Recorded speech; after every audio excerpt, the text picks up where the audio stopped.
Hello বন্ধুরা, আমার mini ব্লগে তোমাদের সবাইকে ওয়েলকাম।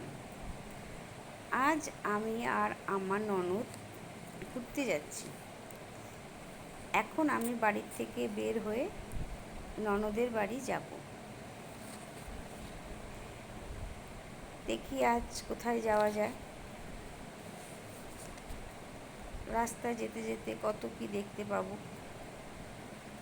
রাস্তাটা আস্তে আস্তে হেঁটে হেঁটে যেতে যেতে অনেকটা টাইম লাগে। আজ আকাশটা খুব সুন্দর। এই যে পুকুরটা দেখতে পাচ্ছ বন্ধুরা, এই পুকুরটা একবার একটা টোটো পড়ে গেছিল। পুকুরটা দেখলেই আমার মনে পড়ে। রাস্তা দিয়ে যাচ্ছি, ননদের বাড়ি এসে গেছি কাছাকাছি। এই যে আমার ননদ বেরিয়ে এসছে বাড়ি থেকে। এখন আমরা দুজনে যাচ্ছি। দেখি কোথায় যাওয়া যায়, কত দূর যেতে পারি হেঁটে হেঁটে। টাটা।